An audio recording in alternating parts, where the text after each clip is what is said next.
भूतानि यान्ति भूतेज्याः। ये तामसिक स्वभाव वाले जो लोग हैं ये भूतों की सिद्धि करते हैं कि हम दूसरे की मन की बात जान लेंगे, अमुक कार्य करा लेंगे, किसी को परेशान कर सकते हैं, किसी का काम बना सकते हैं, किसी भूत को अधीन कर ले। ये नियमों का धारण करते, कठोर कठोर व्रत करते। ऐसा खिलवाड़ थोड़ी किसी भूत को अधीन करना। बड़े बड़े नियमों को धारण करते हैं और गधे की पूंछ के बाल उसका धागा बना के, ऊंट के दांत की मणियां पिरो के इस स्मशान में जाकर मुर्दे पे बैठ के मंत्रों को सिद्ध करते, तब भूत उनके अधीन होता है। अच्छा, गधे की पूंछ के बाल और कोई करना नहीं हाँ, इससे कुछ नहीं होला और परेशानी होली। बोले बाबा ने बता तो दिया, गधे के पूंछ के बाल का धागा और ऊंट के दांतों की मणियां पिरोकर रात्रि में स्मशान में जाकर मुर्दे पे बैठ के मंत्र का जपना, उससे प्रेत सिद्ध होता है। मांस मदिरा आदि अपवित्र चीजें भूतों के पूजन में आती हैं। अधिक से अधिक क्या होगा, छोटी मोटी जानकारियां भूत देते हैं, छोटी मोटी कामनाओं की सिद्धि होती। लोगों को तुम चमत्कार दिखा सकते हो, उनको तो पता है नहीं, और भूत सब काम कर रहा है, आपको लगेगा कि बहुत सिद्ध है। मरने के बाद उसे भूत बनना पड़ता है। जो भूत की उपासना करता है उसे मरने के बाद भूत बनना पड़ता है। इसलिए यहां कहा गया कि भूतों का पूजन करने वाले भूत को प्राप्त होते हैं, प्रेतों का पूजन करने वाले प्रेतों को प्राप्त होते हैं। और जो अनन्य भाव से किसी भी भावना से सही मेरा भजन करते हैं वो मेरे को प्राप्त होते हैं। किसी भी देवता मनुष्य पशु पक्षी में भगवत भावना करके आराधना करने से वो भगवान के चरणारविंद की भक्ति की तरफ बढ़ा देगा। जैसे गोस्वामी श्री तुलसीदास जी महाराज वाराणसी में गंगा पार सोच जाते थे, तो एक बबूल का पेड़ था, ऐसे ही सोच में बचे हुए थोड़े से पानी को ऐसे फेंक देते थे और उसमें रहता था प्रेत। कुछ दिनों के बाद वो प्रेत प्रकट हुआ और बोला मैं बहुत प्रसन्न हूं, आप हमसे कुछ काम करवा लो। तो गोस्वामी जी ने कहा हमको तो कोई काम है नहीं और हमने तुम्हारी आराधना तो की नहीं। बोले हम अपवित्र जल पीते हैं और शौच का अपवित्र जल आप डालते थे तो मुझे उससे तृप्ति हुई, आप क्या चाहते हो? उन्होंने कहा हम तो चाहते हैं सिया राम जी के चरणों का साक्षात्कार, उनके चरणों का दर्शन। बोले मेरी सामर्थ्य नहीं, उपाय बता देता हूं। जाओ, जब रामचरितमानस की कथा कहते हैं तो उस समय हनुमान जी महाराज आते हैं और आप उनके पैर पकड़ लो, सिया राम जी के दर्शन करा देंगे। तो बोले हम कैसे पहचानेंगे हनुमान जी महाराज को?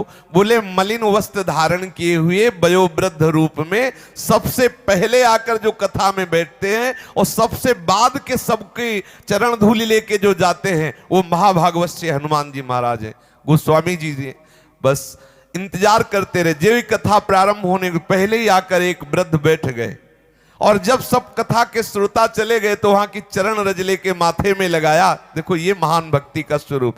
और जाने लगे तो गोस्वामी जी दौड़ के पकड़ने लगे, अब वो भागे तो तुलसी घाट से संकट मोचन काफी दूर है, वहां तक हनुमान जी भागे। गोस्वामी जी ने पकड़ लिया तो उनका अरे हमें क्यों परेशान करते हो, हम बूढ़े हैं, तुम दौड़ के हमें अरे छोड़ दो। बोले महाराज अब छुपो मत, मैं जान गया कि आप मेरे प्राण प्यारे हनुमान जी हो। तो वो प्रकट हो गए, कहा क्या चाहते हो?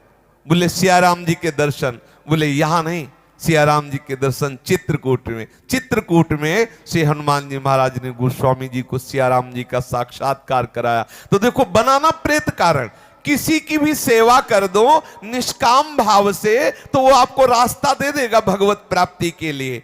अगर भूत प्रेत पिशाच ये अशुद्ध योनियां हैं, इनकी सामग्री अशुद्ध होती है, यदि इनकी तुम आराधना करोगे तो निश्चित है तुम्हारा पतन हो जाएगा, तुम्हें भूत ही बनना पड़ेगा।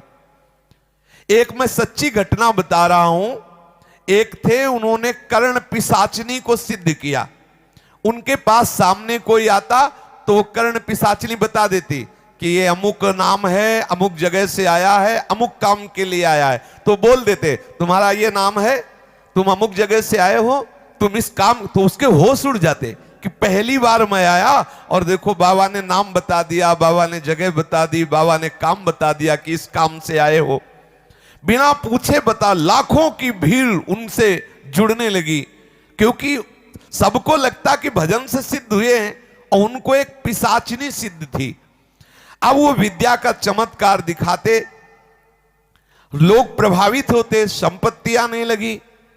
उसके पीछे एक पड़ गए और कहा महाराज सच्चाई आप बता दो, आखिरकार है क्या आप में, क्योंकि आपकी रहने से ऐसा नहीं लगता कि आप वैष्णव हैं, आप भजन करते हैं, भगवान को रिझाते, ऐसा नहीं लगता। आप सच्ची बताना, मैं आपको बार बार प्रार्थना करता हूं, आखिरकार ये चमत्कार है क्या। तब उन्होंने कहा मुझे एक पिशाचिनी सिद्ध है और मैं कान में बिष्ठा लगाए रहता हूं, बिष्ठा टट्टी यहां, और उसी पे बैठ करके वो कर्ण पिशाचिनी सब बताती है, गंदी चीज पे बैठ करके वो सब मेरे कान में बता देती है।